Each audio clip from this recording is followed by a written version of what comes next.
वैदानी प्रत्येक गावागावामध्ये वैदानी नाकीनं वाढलं होतं. ज्या प्रकारे त्या त्रेतायुगामध्ये रावणाने गर्व केला आणि रावणाने कृत्य केलं आणि मनुष्याने त्या दशरथ राजाच्या पोटी राम मनुष्याने त्याचा वध करावा लागला. आणि त्याच प्रकारे द्वापार युगामध्ये सुद्धा त्या कंस मामाचा त्या श्रीकृष्णाला वध करावं लागलं. कलियुगात सुद्धा त्या वैराचा नायनाट करण्यासाठी मानत्यागी बाबा झुंडूजीला जन्म घ्यावा लागला. आणि असे कळेक होईत मानत्यागी बाबा झुंडू जादू चालवली, परंतु जादू लागले नाही. आणि मनुष्याने मानत्यागी बाबा झुंडूची कृपा अमर झाली आणि प्रत्येक सेवक सुखी झाले. म्हणून मी काय म्हणतो,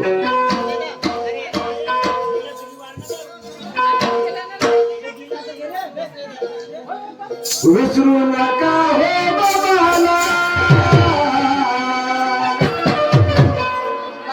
विसरू नका हे बाबाला. अरे कृपा देवी सेवकाला, कृपा देवी सेवकाला.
छोटीशी कहाणी आहे. वैनगंगेच्या तीरावर लहान देवाला नावाचे गाव आहे. त्या गावामध्ये सर्वप्रथम एक सेवक झाला आणि तो व्यक्ती अनेकांमध्ये होता आणि त्याचं नाव हगरूजी महाजन होतं. आणि म्हणून सगळ्यांनी त्यांनी काय केलं, त्यांच्यावर दुःख कसं आलं आणि असली गवाऱ्या नाथ असली रोम्या नाथ तो ध्वंस कसा झाला आणि मानते की बाबा दुर्गच्या एका तीर्थावर त्याचं दुःख कसं दूर झालं. ही घटना खरी आहे. वैनगंगेच्या तीरावर छोटस एक गाव आहे, देवळा गाव, आणि त्या गावामध्ये घटना घडली. आणि घटना कशी घडली तर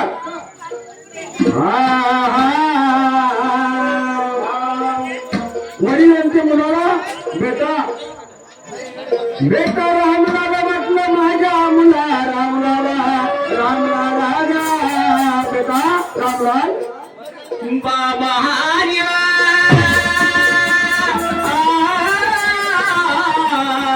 बाबाजी म्हणलं माझ्या बाबा बाबाजी. बेटा हा मी काय म्हणतोय, रात्री पाणी झाला हो ना. आणि पाणी झाला म्हणून मी शेतावर जातो. हा कारण बांधायच्या नाटी खुल्या आहे तर थोडं पाणी झालं आहे म्हणून मी शेतावर जातो. आपल्याकडे साहेबांच्या बंगल्यावर चंदी असल्यामुळे तू दुधाचा डब्बा घेऊन त्या साहेबाच्या बंगल्यावर पोहोचवून दे. बरं काही हरकत नाही बाबा. आणि असं म्हणून हगरूजी महाजन आपल्या शेतामध्ये गेला आणि त्या मुलाने हातामधले किटली घेतली. बिचोबीच साहेबाचे बंगले आहेत ज्याप्रमाणे आमच्या गावामध्ये कोयला खतांची कंपनी आहे, बंगले आहे, अशासारखा बिचोंगीत मध्ये बंगले होते. आणि त्या साहेबाच्या बंगल्यावरती तो 10 वर्षाचा मुलगा हिरा नावाच्या त्या ठिकाणी जाण्यासाठी आपल्या घरून डबा घेऊन निघाला. बघा काय झालं.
जाता जाता साहेबाचे बंगले काही अंतरा होते आणि असली डोम्यानाथ त्या ठिकाणी रोडवर आला.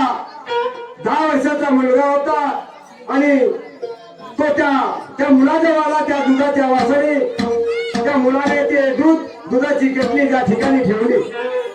रोडवर ठेवल्याच्या नंतर त्या केटलीतला कसा तरी झाकण काढून सोन्याने तो दूध पिऊ लागला आणि त्या मुलाला जेव्हा डंक मारला तो त्या ठिकाणी पडला आणि त्या केटलीतलं दूध पिऊ लागला. म्हणून मी बघा काय म्हणतो,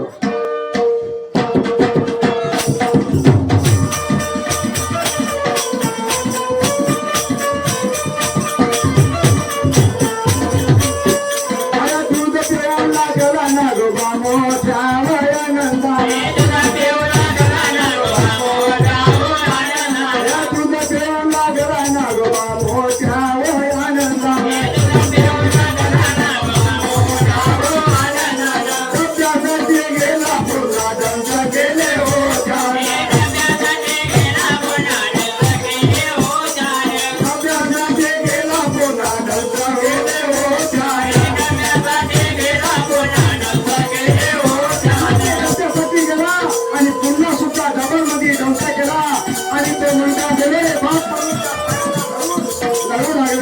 आणि तो मुलगा काय म्हणते,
माझे काय करणार म्हणा. रक्त थांबा झाला आणि त्या पूर्ण दूध सांडून गेलं. बघा नंतर काय झालं.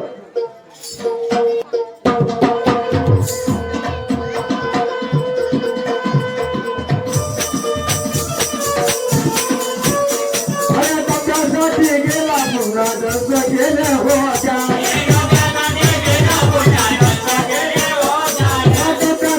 गेला पुन्हा दर्श गेले होत्या.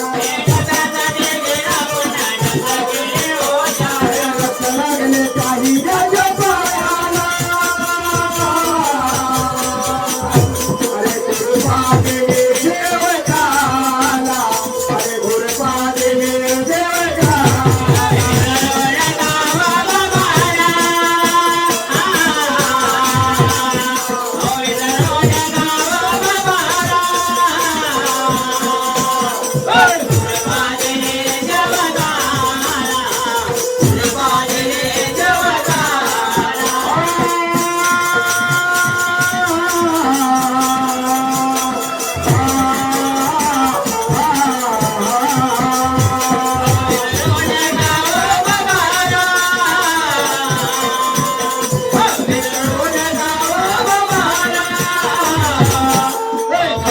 अरे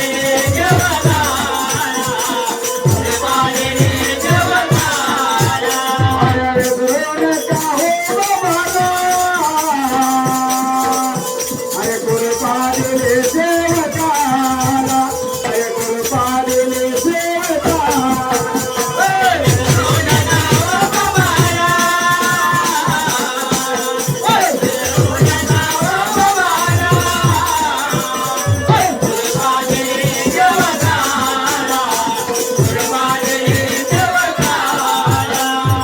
त्यावेळेस त्या ठिकाणी रस्त्याचे जाणारे येणारे थांबले, त्या मुलाला उचललं आणि तो मुलगा तो जो डोम्याला होता तो साईडला त्याच ठिकाणी, परंतु पळाला नाही. 1 2 3 असं करता करता त्या ठिकाणी लोक जमा झाले आणि पूर्ण गाव जमा झाला त्या ठिकाणी. त्या ठिकाणी झाल्याच्या नंतर त्या मुलाला उचललं आणि मुलाला त्या मंदिरामध्ये हनुमानीच्या पारावरती नेलं आणि तिथं नागमोत्याला बोलावून आपापला इलाज चालू केला. नागमोत्याने पुष्कळचे इलाज केला, परंतु असली डोम्यानाथ असल्यामुळे त्यांचं सापाचं जड उतरत नव्हतं आणि त्यांनी सरळ भाषेत सांगितलं, म्हणे हा मुलगा वाचणार नाही, म्हणे काहीतरी डॉक्टर उपचार करा, नाही ते याला घरी घेऊन जा. आम्ही हैरास्त झालो म्हणे. बघा त्यांनी काय केलं, बघा काय म्हणतो.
बघा त्या ठिकाणी गर्दी कशाची आहे म्हणून धबाले नावाचे सेवक त्या गावामध्ये पहिले सेवक होते आणि त्या ठिकाणी आले. बघला पाहिलं आणि पाहिल्याच्या नंतर तिथं गर्दी दिसली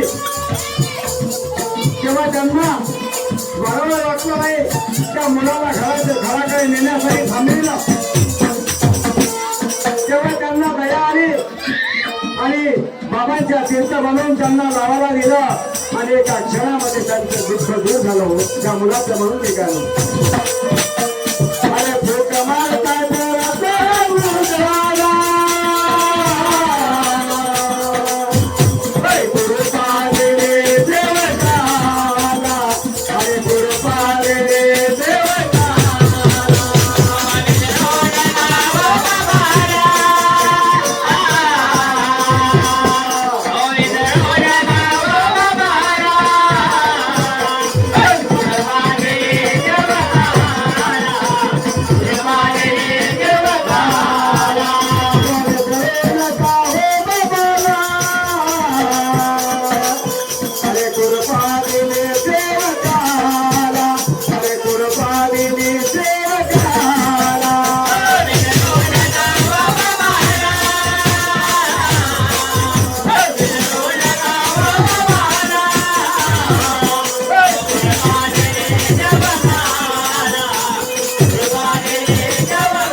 तेव्हा ते धन्य झाले. हगुरुजी महाजन म्हणते मी अशी कृपा पाहिली नाही. नागमोती हैरास्त झाले कारण त्यांच्याही बी शेतामध्ये हनुमानजीचं मंदिर होतं. त्यावेळेस त्यांनी विचार केला आणि त्या धमाने शेवकाला म्हणे दादा ही कृपा कुठून मिळाली. तेव्हा सांगितलं त्याने म्हणे मानते की बाबा दुंदगीना नफको किमकी या ठिकाणून म्हणे आम्हाला बाबांनी कार्य दिले आम्ही बाबाचे सेवक झालो.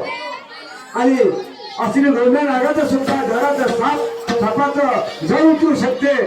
तेव्हा त्या हगुरुजी महाजन देवाला गावते त्यांनी निर्णय घेतला आणि स्वतःच्या वावरातला हनुमानाच्या मंदिराच्या थोडून सणाने त्यांना शिरवण्यात आला आणि ते सुद्धा या मार्गात आले. बघा मी काय म्हणतो,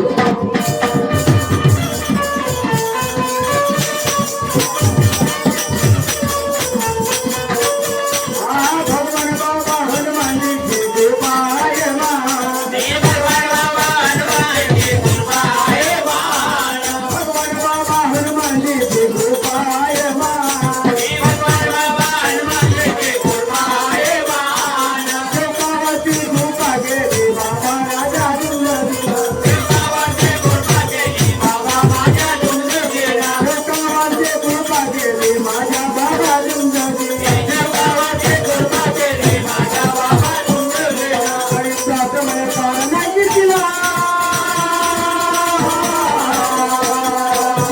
अरे कृपा गेले देवताला, अरे कृपा गेले देवताला.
आपण सर्व बाबाला एकटीने जय बसतो.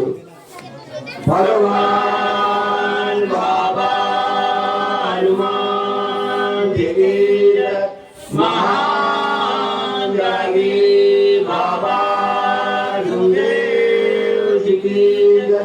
परमा